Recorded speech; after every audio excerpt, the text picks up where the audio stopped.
Good morning and a very warm welcome. You're watching Janata Television and this is the English Bulletin with me, Sushant Dakal. The top stories first.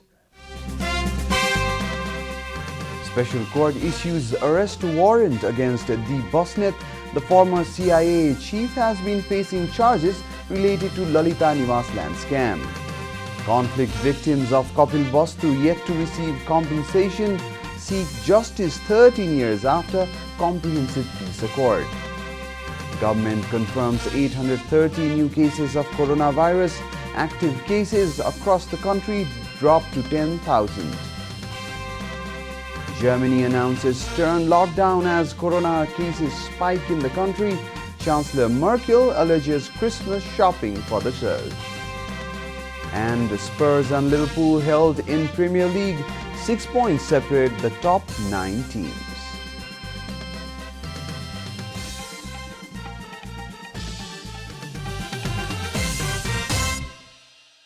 And now the news in detail. The Special Court has issued an arrest warrant against former Chief Commissioner of the Commission for the Investigation of Abuse of Authority, Deep Busnet. The Special Court directed the concerned authorities to arrest Busnet in relation to the Lalita Niwas land scam after conducting a hearing yesterday. Busnet had appeared before the court in person almost 10 months after a case was filed against him. He has been accused of forgery in relation to the land scam while he was the secretary at the Ministry of Physical Infrastructure and Transport Ministry. The CIA had filed a case against 175 persons, including its own ex-chief, on February 5th earlier this year. Among them, 110 are facing charges of corruption, while 65 have been accused of illegally amassing property, including land. Senior advocates Sambhu Thapa and Raman Shrestha had defended Busnet at the court. According to the spokesperson of the Special Court, Pusparaj Pandey, a full bench of justices Premraj Karki, Abdul Aziz Musalman and Nityananda Pandey issued the arrest warrant against Busnet. Even after more than 13 years of comprehensive peace accord between the Maoist rebels and the government, 946 victims of Kapil Bastu await compensation as promised by the accord. According to the District Administration Office, Kapil Bastu, out of 5,347 victims from Kapil Bastu, only 4,421 victims have received monetary compensation. 946 victims still await compensation as promised by the Accord and Constitution. The Truth and Reconciliation Commission, responsible for proving the monetary compensation to the victims, have been ineffective in reaching out and solving the scars of civil war. Although new office bearers appointed at the TRC Commission during January this year, COVID pandemic and the lockdown that followed has halted the works to be performed by the Commission. The government yesterday confirmed 830 new cases of coronavirus across the country. Following the latest rounds of tests, the total cases of coronavirus in the country have climbed to 248,423.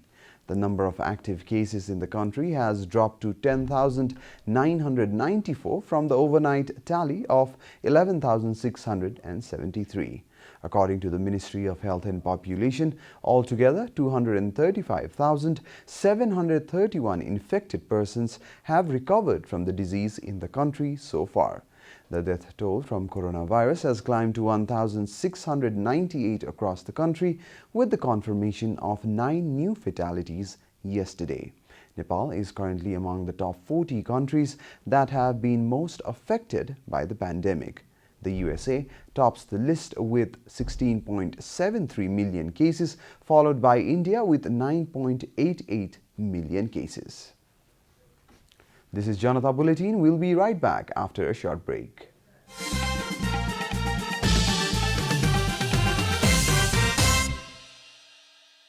Welcome back after the break. We continue with other national news. Minister for Communication and Information Technology, Parvat Gurung, stated there could be no jump start to the economic revolution in the country as some elements have been trying to derail the government. Speaking at a program organized in the occasion of 9th Handicraft Day and 48th anniversary of Handicrafts Association of Nepal, Minister Gurung affirmed attempts have been made to fail the current government achieved after a long political stability, due to which the much required economic revolution in the country has been pending. Those who want to fail the government also want to symbolize that majority government also fails in Nepal, Minister Gurung added. Minister Gurung went further ahead and also alleged Nepal's neighbor for the economic and political instability in Nepal. Speaking at the same program, State Minister for Industry, Commerce and Supplies, Motilal Dugar, also assured the ministry is prepared to solve all problems faced by handicraft businesses in Nepal. The under construction Sikta irrigation project with investment of 31 billion rupees is completed at 40% of the project. The National Pride project, based in Bankhe district, has completed construction works along a 45-kilometer section. However, the project faces mounting challenges to complete the remaining works. Project officials have complained about railings being stolen from the canal and the water getting released without authorization for fishing purposes. Director of the Sikta irrigation project, Lok Bahadur Thapa, says that they are also facing problems due to the fragile land on the project area, due to which the slabs placed on the land have been caving in. The infrastructures built for the canal have been damaged time and again due to the poor quality of soil. Meanwhile, the haphazard construction of a bridge over the canal at Dudua and the release of sewage into canal has added further problems to the project. And now the news from the economic front.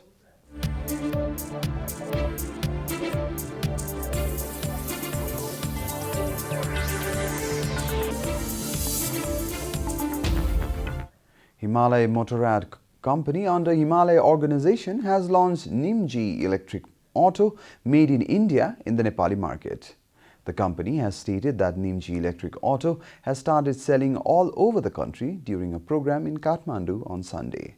The company has stated that it has brought Nimji electric auto manufactured by Kerala Automobiles, which can travel 130 kilometers after being fully charged at a time.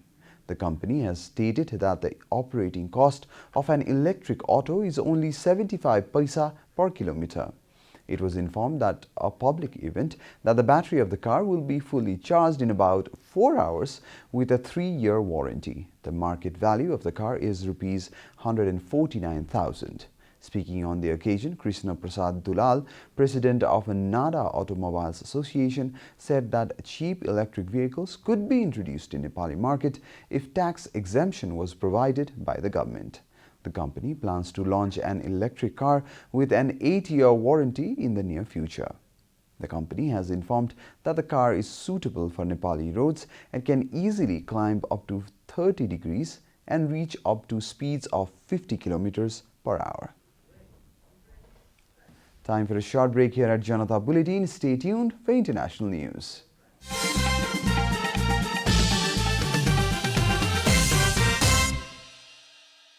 Welcome back, and now the international news.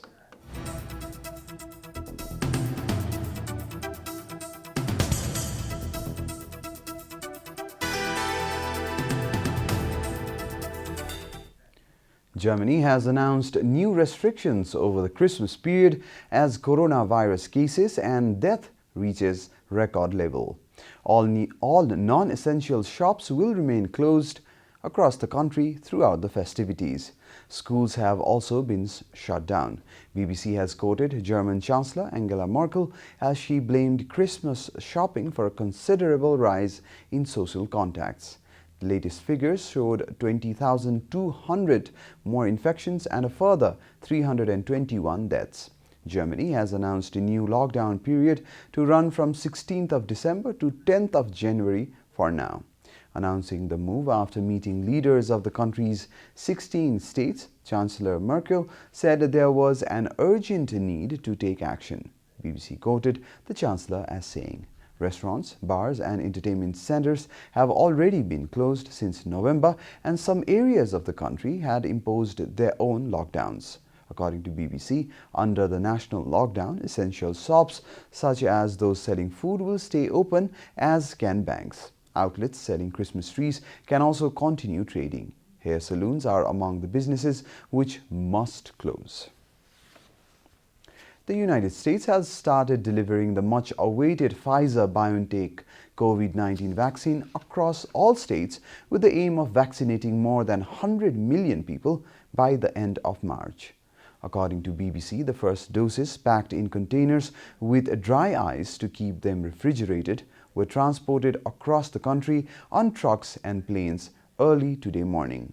The Pfizer-BioNTech vaccine, which offers up to 95% protection against COVID-19, received emergency use authorization from the U.S. Food and Drug Administration, FDA, on Friday following intense pressure from the Trump administration. You're watching Janata Bulletin, and now the latest from the world of sports.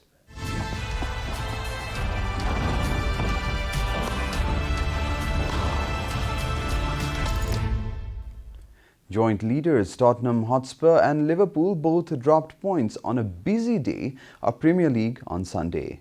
According to Reuters, Leicester City and Southampton narrowed the gap in what is shaping to be one of the most open title races for years. Arsenal, however, lost 1-0 at home to Burnley, a fourth successive home league defeat for the first time since 1959. The defeat left the Gunners languishing down in 15th spot. Tottenham had the chance to cement their place at the top of the table when Harry Kane put them ahead in the 23rd minute at Crystal Palace. But Jeffrey Schlupp's late equaliser and some inspired performance by Palace goalkeeper ended the match in a 1-1 draw. Liverpool were also held to a 1-1 draw by Scott Parker's side. Liverpool trailed to Bobby De Cordova-Reid's superb opener and needed fine saves by keeper Alisson to avoid further damage before Mohamed Salah's late penalty saved their blusses at Craven Cottage. It left Tottenham and Liverpool both on 25 points from 12 games, above Leicester on 24, Southampton on 23 and Chelsea on 22. 6 points separate the top 9, a stark contrast to last season when after 12 games Liverpool had 34 points and Bournemouth in 9th spot were 18 points behind. Chelsea, Liverpool and Manchester City will find out their Champions League last 16 opponents in Monday's draw for the knockout stages. Manchester United were the only Premier League side to exit the competition and drop into Europa League. Holders Bayern Munich and 3 English teams are among the seeded clubs, meaning 5-time champions Barcelona and La Liga's current leaders Atletico Madrid are 2 potential opponents. The draw for the last 32 of the Europa League will also take place on Monday. Premier League teams Arsenal, Leicester City, Tottenham Hotspurs, Scottish Premiership leaders Rangers all came through their groups, with Manchester United entering the competition after their drop from the Champions League. Scottish champions Celtic did not progress from their group. The first legs will take place on 16, 17, 23 and 24 February, while the second legs are scheduled for 9, 10, 16 and 17 March. We are at the end of Janata Bulletin, and the headlines once again. Special court issues arrest warrant against Deep Busnet. The former CIA chief has been facing charges related to Lalita Niwas land scam. Conflict victims of Kapil Bastu yet to receive compensation seek justice 13 years after comprehensive peace accord. Government confirms 830 new cases of coronavirus. Active cases across the country dropped to 10,000. Germany announces stern lockdown as corona cases spike in the country. Chancellor Merkel alleges Christmas shopping for the surge. And Spurs and Liverpool held in Premier League. 6 points separate the top 9 teams.